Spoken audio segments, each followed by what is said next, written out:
Lecture de la première lettre de saint Paul apôtre aux Corinthiens. Frères, c'est bien de sagesse que nous parlons devant ceux qui sont adultes dans la foi. Mais ce n'est pas la sagesse de ce monde, la sagesse de ceux qui dirigent ce monde et qui vont à leur destruction. Au contraire, ce dont nous parlons, c'est de la sagesse du mystère de Dieu. Sagesse tenue cachée, établie par lui dès avant les siècles, pour nous donner la gloire. Aucun de ceux qui dirigent ce monde ne l'a connu, car s'il l'avait connu, il n'aurait jamais crucifié le Seigneur de gloire. Mais ce que nous proclamons, c'est, comme dit l'Écriture, ce que l'œil n'a pas vu, ce que l'oreille n'a pas entendu, ce qui n'est pas venu à l'esprit de l'homme, ce que Dieu a préparé pour ceux dont il est aimé. Et c'est à nous que Dieu, par l'Esprit, en a fait la révélation. Car l'Esprit scrute le fond de toutes choses, même les profondeurs de Dieu.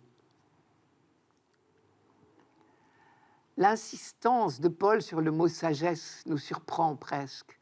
Mais n'oublions pas qu'il s'adresse aux Corinthiens, c'est-à-dire à des Grecs, pour qui la sagesse est la vertu la plus précieuse. Et il oppose la sagesse du monde, l'esprit du monde, et la sagesse de Dieu. Et d'après lui, les deux sont totalement contradictoires. À nous de choisir donc. Vivre notre vie selon la sagesse du monde, l'esprit du monde, ou selon la sagesse de Dieu.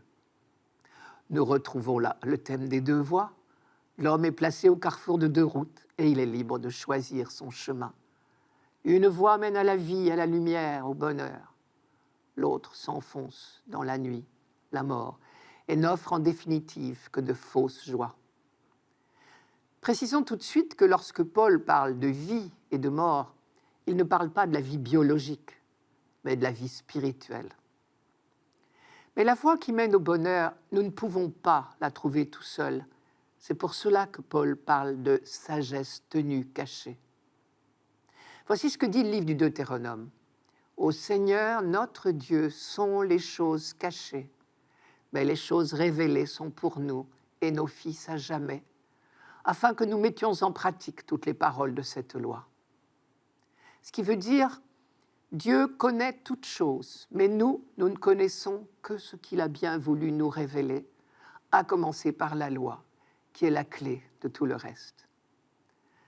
Cela nous renvoie encore une fois au récit du paradis terrestre.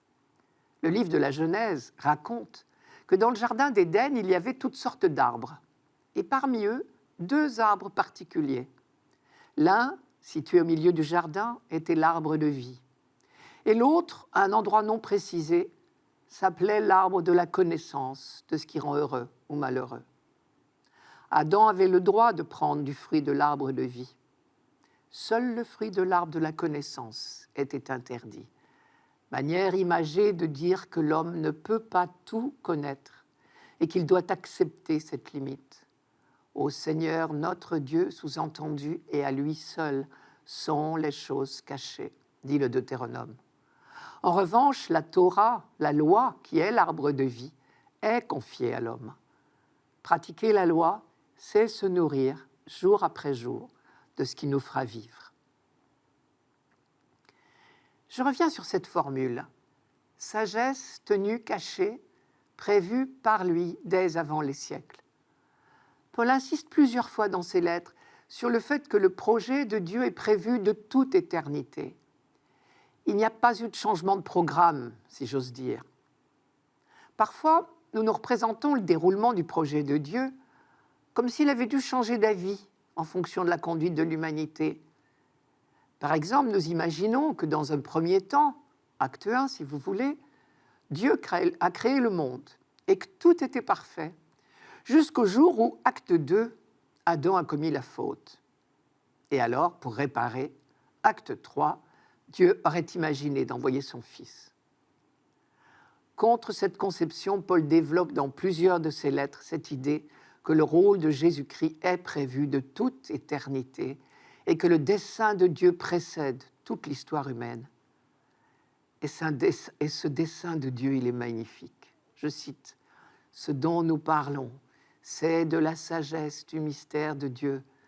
sagesse tenue cachée, établie par lui dès avant les siècles pour nous donner la gloire. Pour nous donner la gloire. La gloire, normalement, c'est un attribut de Dieu et de lui seul. Notre vocation ultime, c'est donc de participer à la gloire de Dieu.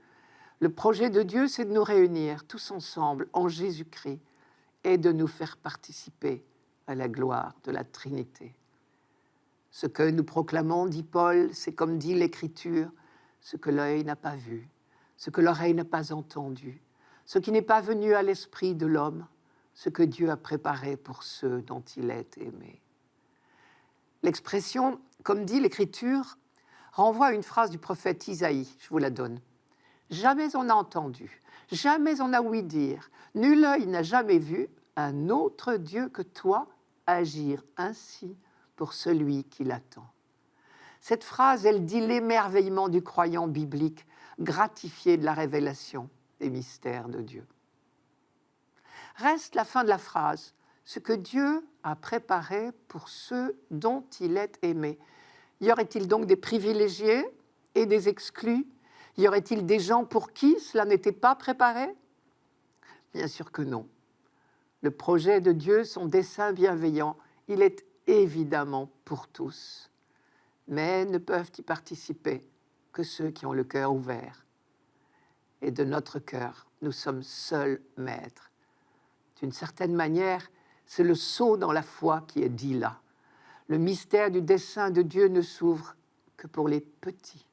Comme disait Jésus, Dieu l'a caché aux sages et aux savants et il l'a révélé aux tout petits. Nous voilà tout à fait rassurés. Tout petits, nous le sommes. Il suffit de le reconnaître.